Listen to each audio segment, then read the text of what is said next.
Bayangkan, seorang ibu dihina habis-habisan di depan keluarga besarnya, hanya karena ia datang ke arisan naik angkot. Semua orang menertawakan, semua orang meremehkan. Tapi siapa sangka makanan lezat yang mereka santap hari itu justru berasal dari usaha catering ibu itu sendiri. Dan pada akhirnya, satu persatu keluarga yang menghina berlutut menangis, meminta maaf dengan air mata penyesalan yang tak bisa mereka tahan lagi. Teman-teman, pernah nggak kalian mengalami hal seperti ini? Diremehkan hanya karena penampilan, padahal kalian sebenarnya lebih berharga dari yang mereka kira. Kalau iya, aku ingin dengar ceritanya di kolom komentar. Jangan lupa dukung channel ini dengan menekan tombol like, subscribe, dan nyalakan lonceng notifikasinya. Karena setiap cerita di sini adalah cermin kehidupan nyata, penuh air mata, penuh pelajaran, dan penuh hikmah. Tulis juga nama kalian dan asal kota kalian ya, supaya aku bisa sapa di video berikutnya. Yuk, kita mulai kisahnya. Hari itu, suasana rumah besar keluarga sedang ramai.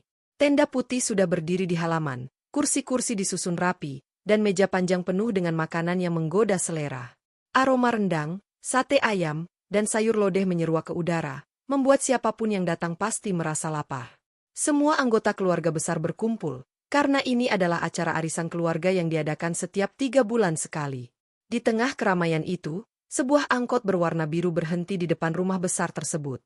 Dari pintu angkot, turunlah seorang wanita paruh baya dengan langkah perlahan. Itulah ibuku. Pakaiannya sederhana, kebaya coklat muda dengan rok batik. Tangannya membawa tas kecil berwarna hitam yang sudah cukup lama dipakai. Tidak ada kemewahan, tidak ada perhiasan yang berkilau, hanya senyum tulus yang selalu ia bawa kemana-mana. Namun baru saja ia melangkah masuk ke halaman rumah, bisik-bisik mulai terdengar. Itu bukannya si Tanti yang naik angkot barusan, bisik salah satu sepupu dengan suara setengah tertawa. Ih, masa ke acara keluarga gini naik angkot? Malu-maluin banget, sambung yang lain. Padahal kan dia pengusaha catering, tapi kok nggak punya mobil sih? Nggak pantes banget. Ibu mendengar jelas kata-kata itu, tapi ia pura-pura tidak peduli. Senyumnya tetap ada, meski sedikit bergetar. Ia menunduk, berjalan pelan menuju kursi paling belakang, berharap tidak terlalu menjadi pusat perhatian. Namun ternyata, bisik-bisik itu berubah jadi sindiran terang-terangan. Tanteku yang duduk di barisan depan dengan suara agak keras berkata, "Aduh, lain kali kalau mau datang, sewa mobil lah, biar nggak bikin keluarga malu." Beberapa orang tertawa kecil, seolah kata-kata itu memang lucu. Aku yang melihat dari jauh merasa darahku mendidih. Ingin rasanya aku membela ibu saat itu juga, tapi ibu hanya melirikku sambil menggelengkan kepala pelan. Ia seolah berkata, "Biarkan saja, nak. Jangan dilawan." Padahal, kalau saja mereka tahu, makanan yang sedang mereka santap dengan lahap, mulai dari rendang, sate, hingga kue-kue cantik di meja, semuanya berasal dari usaha catering ibu. Bahkan sebagian besar acara keluarga selama ini dibiayai dengan jasa catering ibu. Dari pesta ulang tahun, hajatan, hingga acara syukuran. Tidak jarang juga beberapa keluarga meminjam uang diam-diam pada ibu saat terjepit, dan ibu selalu menolong tanpa banyak bicara. Tapi kini, hanya karena ibu datang dengan angkot, semua kebaikan itu lenyap begitu saja. Yang terlihat hanya penampilan sederhana, yang terdengar hanya hinaan dan ejekan. Ibu duduk dengan tenang, menunduk sambil menggenggam tas hitamnya erat-erat. Aku melihat matanya berkaca-kaca, tapi ia berusaha keras menahannya. Ia tidak ingin menangis di depan orang-orang yang meremehkannya. Sementara itu, para sepupu dan tante masih terus berbicara dengan nada merendahkan. Katanya pengusaha catering sukses, masa mobil aja nggak ada. Paling juga sok-sokan sukses, nyatanya masih naik angkot. Halah, catering kecil gitu kan paling juga pesanan dari kampung aja. Aku benar-benar tidak tahan. Hatiku sakit mendengar ibu dihina seperti itu. Ingin rasanya aku berdiri dan berteriak bahwa tanpa catering ibu, mereka tidak akan bisa menikmati makanan seenak itu hari ini. Tapi sekali lagi, ibu menatapku, dengan tatapan yang penuh keteguhan. Ia tetap memilih diam. Seolah dalam diamnya itu, ibu ingin menunjukkan, aku tidak perlu membuktikan apapun pada mereka. Aku tahu siapa diriku, dan Tuhan juga tahu. Itu sudah cukup. Namun aku tahu betul, di balik diamnya, ada luka yang sangat dalam. Luka karena dihina oleh keluarga sendiri. Luka karena kebaikan yang selama ini diberikan, tidak pernah dihargai. Luka karena penampilan sederhana dianggap lebih penting daripada hati yang besar. Hari itu, suasana arisan terasa sangat berbeda bagiku. Aku tidak lagi melihatnya sebagai ajang silaturahmi keluarga, melainkan sebagai panggung penghinaan yang ditujukan pada ibuku. Satu hal yang membuatku semakin pedih adalah ketika MC acara berdiri di depan panggung dan berkata lantang, "Baiklah, sebelum kita mulai arisan, mari kita berikan tepuk tangan untuk catering yang sudah menyiapkan semua makanan lezat ini." Semua orang bertepuk tangan riuh, memuji makanan yang ada di meja. Namun tidak ada satupun yang sadar bahwa pemilik catering itu adalah ibu yang mereka hina. Mereka memuji hasil kerja ibu, sambil dalam waktu yang sama menertawakannya karena datang dengan angkot. Aku hanya bisa menggenggam tanganku erat-erat. Dalam hati aku berbisik, suatu saat, mereka akan tahu siapa yang sebenarnya lebih berharga. Dan ketika itu terjadi, air mata penyesalan tidak akan bisa mereka sembunyikan. Hari itu menjadi awal dari sebuah luka panjang yang tidak mudah sembuh. Sebuah penghinaan yang tidak akan pernah aku lupakan. Tapi juga sebuah awal dari kebanggaan, karena aku tahu, di balik semua hinaan, ibuku tetaplah sosok wanita tangguh yang tidak bisa dikalahkan hanya dengan ejekan. Arisan keluarga yang seharusnya penuh canda dan tawa, hari itu terasa seperti medan pertempuran bagi ibuku. Setelah beberapa sindiran terlontar, suasana justru semakin memanas. Bukannya berhenti, tante dan beberapa keluarga lain justru semakin terang-terangan menunjukkan sikap meremehkan. Saat ibu berusaha mengambil segelas teh hangat di meja, salah satu sepupu dengan nada tinggi berkata, "Hati-hati, Bu, nanti tumpah di baju." Sayang loh, bajunya kan cuma satu-satunya batik kebanggaan. Beberapa orang langsung tertawa keras. Ibu hanya tersenyum kaku, lalu kembali duduk. Tapi aku bisa melihat tangannya bergetar, entah karena menahan marah atau menahan sakit hati. Lalu, seorang tante lain, yang memang terkenal suka pamer, dengan sengaja berteriak, aku kemarin baru ganti mobil, loh. Alhamdulillah, sekarang pakai SUV baru. Jadi kalau ada acara, nggak perlu repot naik angkot kayak orang-orang tertentu." Matanya melirik tajam ke arah ibu, seolah memastikan semua orang tahu siapa yang dimaksud. Tawa kembali pecah. Rasanya seperti satu keluarga besar sedang bergandeng tangan untuk menginjak harga diri ibu. Aku tidak tahan lagi. Dengan suara bergetar aku berkata, "Bu, ayo pulang saja. Kita nggak perlu tahan hinaan seperti ini." Tapi ibu menggeleng. "Tidak, Nak. Kita datang bukan untuk mempermalukan diri. Kita datang untuk silaturahmi. Biar saja mereka bicara, diam lebih baik." Kata-kata ibu membuat dadaku semakin sesak. Bagaimana mungkin beliau bisa tetap sabar di tengah penghinaan seperti ini? Seakan belum cukup, seorang sepupu yang duduk di depanku menambahkan, tapi serius deh, kalau memang sukses, kenapa nggak beli mobil? Kan nggak mungkin setiap kali ke acara keluarga harus naik angkot. Malu sama tetangga, loh." Aku membalas dengan nada tajam, punya mobil atau tidak, apa itu ukuran harga diri seseorang? Kalau begitu, lebih baik sombong dengan mobil baru tapi makan pakai makanan yang dimasak orang lain. Suasana mendadak hening sesaat. Beberapa orang menoleh ke arahku. Sebagian wajah terlihat kesal karena aku mulai melawan. Tapi sebelum suasana semakin panas, ibu menepuk tanganku pelan. "Sudahlah, jangan dibalas. Biarkan saja. Mereka tidak tahu." Aku terdiam, tapi dalam hati aku marah luar biasa. Tiba-tiba, MC acara kembali memuji makanan yang ada di meja. Wah, makanannya luar biasa enak. Pokoknya arisan kali ini paling istimewa. Semua orang mengangguk setuju, memuji rasa rendang yang empuk, sate yang gurih, dan kue yang manisnya pas. Namun alih-alih memberi penghargaan pada yang berhak, salah satu paman justru dengan enteng berkata, makanan enak gini pasti pesan dari catering mahal, bukan catering murahan." Sekali lagi, ucapan itu seperti belati yang menusuk hati ibu. Padahal tanpa mereka sadari, catering yang dimaksud adalah usaha ibu sendiri. Usaha yang sudah puluhan tahun beliau bangun dengan keringat dan air mata. Ibu menunduk semakin dalam. Dari jarak dekat, aku bisa melihat ada kilau air mata di sudut matanya. Tapi beliau tetap menahan diri. Tidak ada satu kata pun yang keluar dari bibirnya. Aku semakin geram. Bagiku, kesabaran ibu bukan lagi hal yang patut dipuji, melainkan luka yang tidak seharusnya ia tanggung sendirian.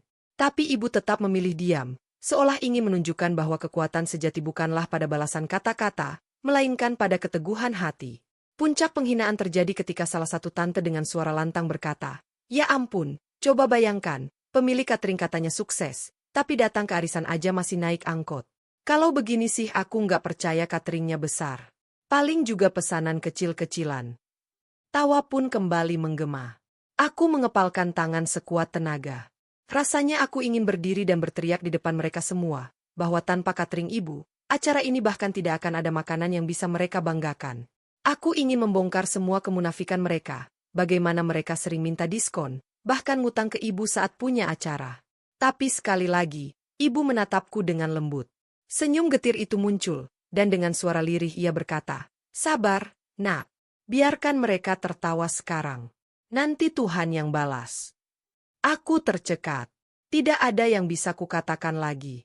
Di dalam hatiku, aku berdoa, "Ya Allah, tunjukkanlah pada mereka siapa sebenarnya ibuku. Jangan biarkan kebaikannya terus diinjak-injak oleh orang-orang yang buta hati." Suasana arisan terus berlangsung dengan penuh kepura-puraan. Semua orang makan dengan lahap, tertawa seolah tidak ada yang terjadi. Hanya aku dan ibu yang tahu bahwa di balik semua makanan lezat itu, ada air mata dan kesabaran yang tertahan. Dan saat itulah aku berjanji pada diriku sendiri, penghinaan ini tidak akan aku lupakan. Suatu saat nanti, mereka akan melihat kebenaran. Dan ketika itu tiba, semua tawa hinaan akan berubah menjadi air mata penyesalan. Setelah semua hinaan dan tawa sinis yang diterima ibu, suasana arisan mulai memasuki acara inti, pengundian arisan. Semua orang terlihat semangat, menunggu siapa yang akan mendapatkan giliran kali ini. Tapi bagiku, suasana masih terasa sesak. Suara tawa mereka masih terngiang di telinga, dan wajah ibu yang menahan tangis itu terus menancap di hatiku. Ibu tetap duduk tenang di kursi paling belakang.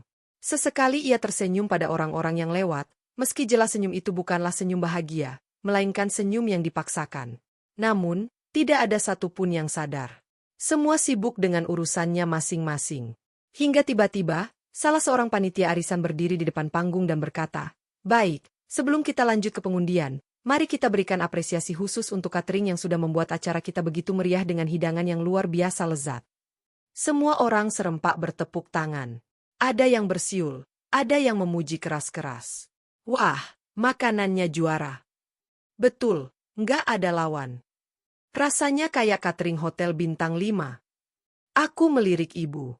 Beliau menunduk semakin dalam, mungkin malu sekaligus perih.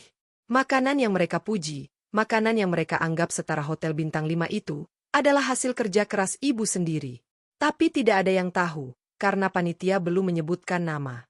MC acara kemudian melanjutkan, "Oh iya, mungkin banyak yang belum tahu, catering ini sebenarnya sudah sering bekerja sama dengan kita.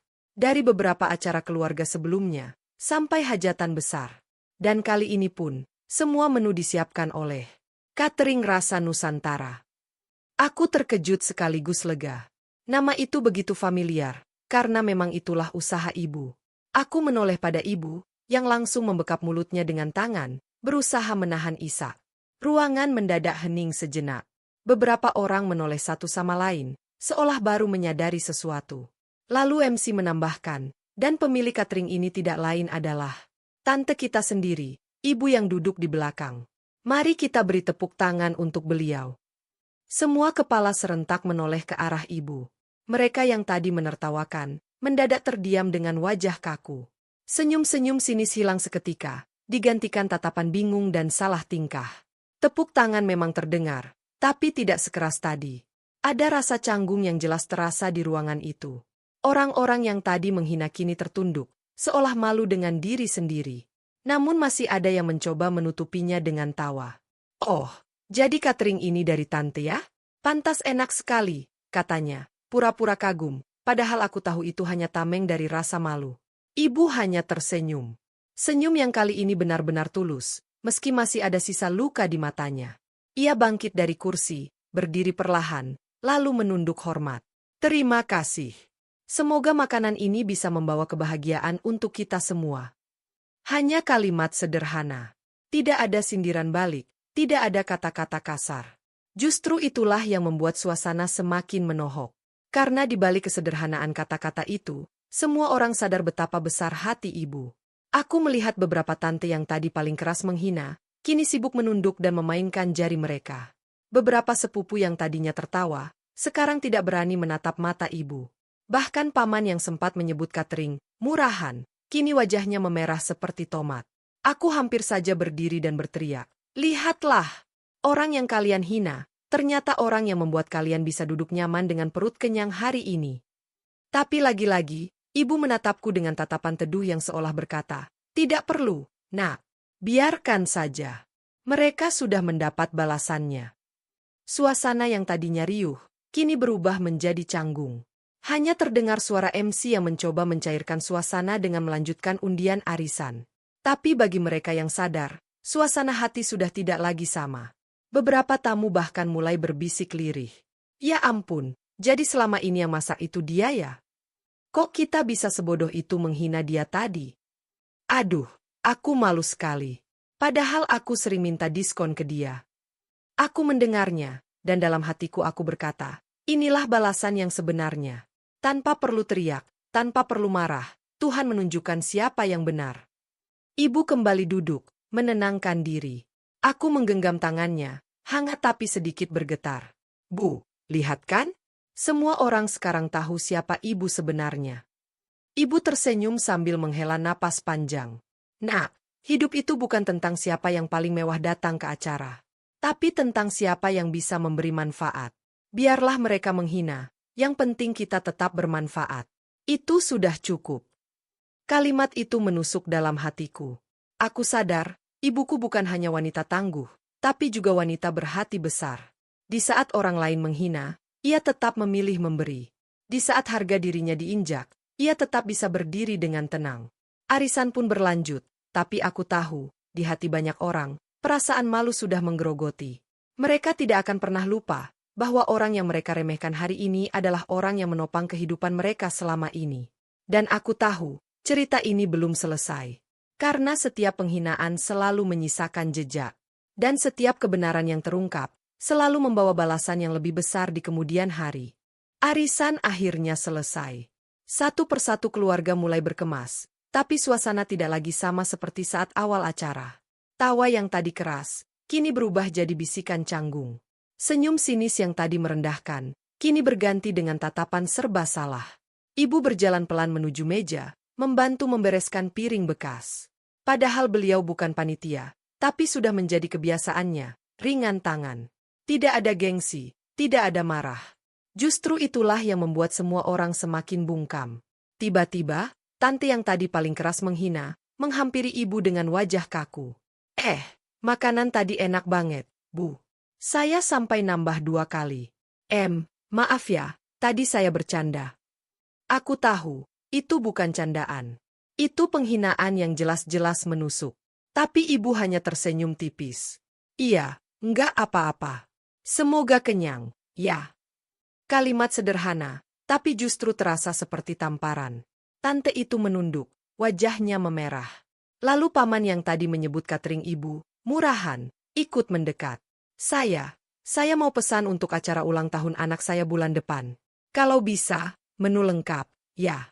Saya percaya dengan kualitasnya." Aku terperangah.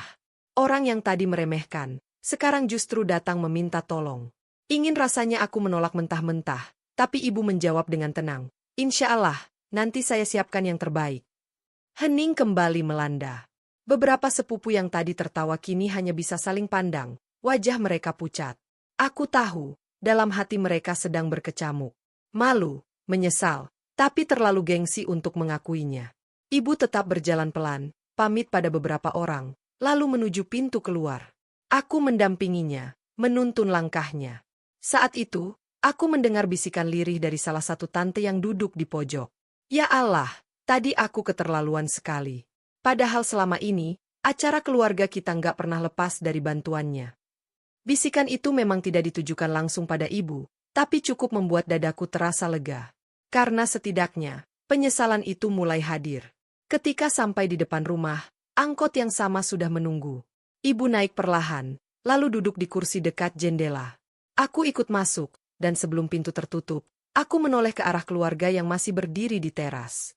Tatapan mereka berbeda. Tidak lagi penuh ejekan, tapi penuh rasa malu. Sepanjang perjalanan pulang, aku menatap ibu yang hanya diam sambil memandang keluar jendela. Air matanya akhirnya jatuh, tapi senyumnya tetap ada. "Nak," katanya pelan, "lihat kan? Tuhan itu adil. Kita tidak perlu membalas hinaan. Biarkan waktu yang menunjukkan." Aku terdiam, hatiku penuh haru.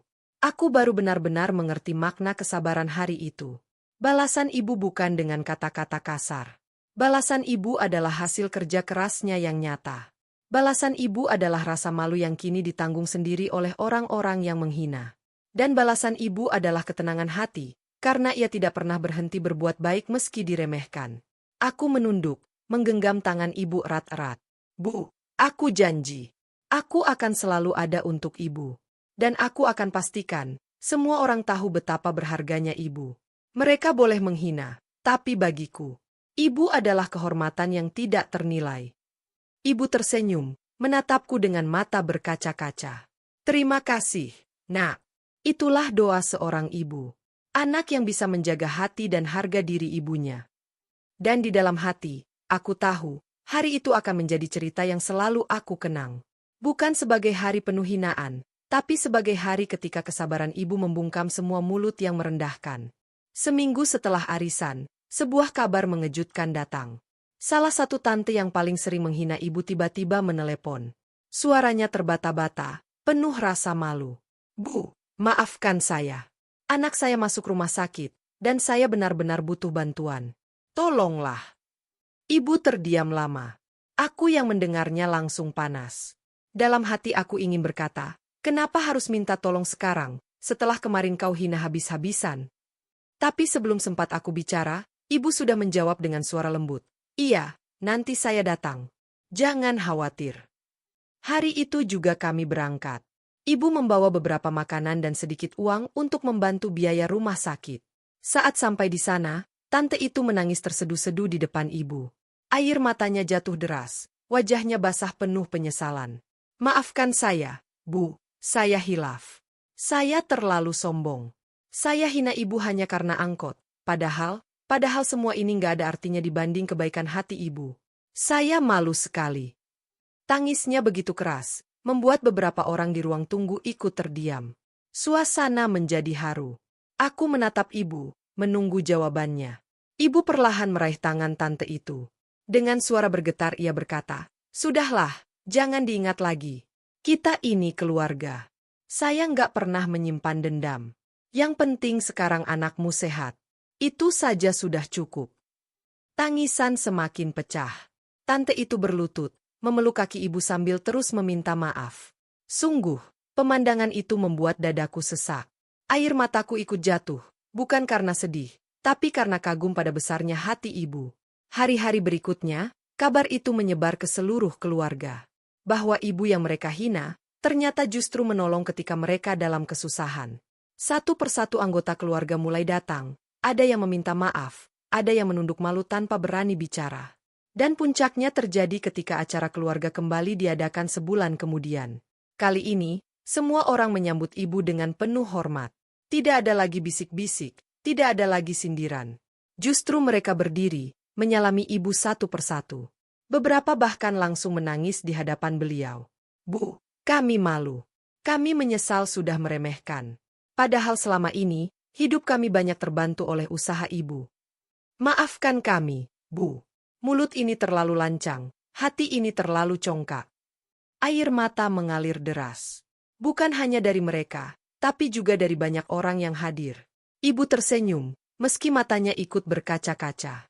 "Saya sudah lama maafkan. Kita ini keluarga. Yang penting, mulai hari ini jangan ada lagi yang saling merendahkan. Rezeki itu bukan diukur dari mobil atau rumah.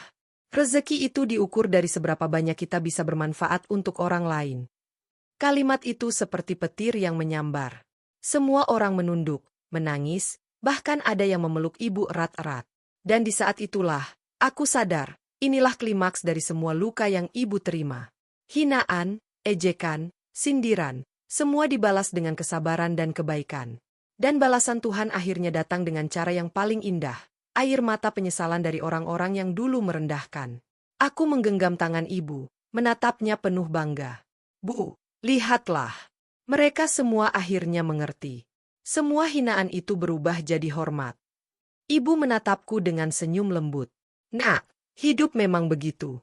Air mata kesabaran akhirnya berbuah air mata penyesalan dari mereka yang menghina. Ingatlah, jangan pernah balas keburukan dengan keburukan. Karena waktu dan kebenaran akan membalas lebih besar dari apapun. Air mataku pecah. Aku peluk ibu erat-erat di tengah suasana haru. Dan di hati kecilku, aku berjanji, kisah ini tidak akan pernah aku lupakan.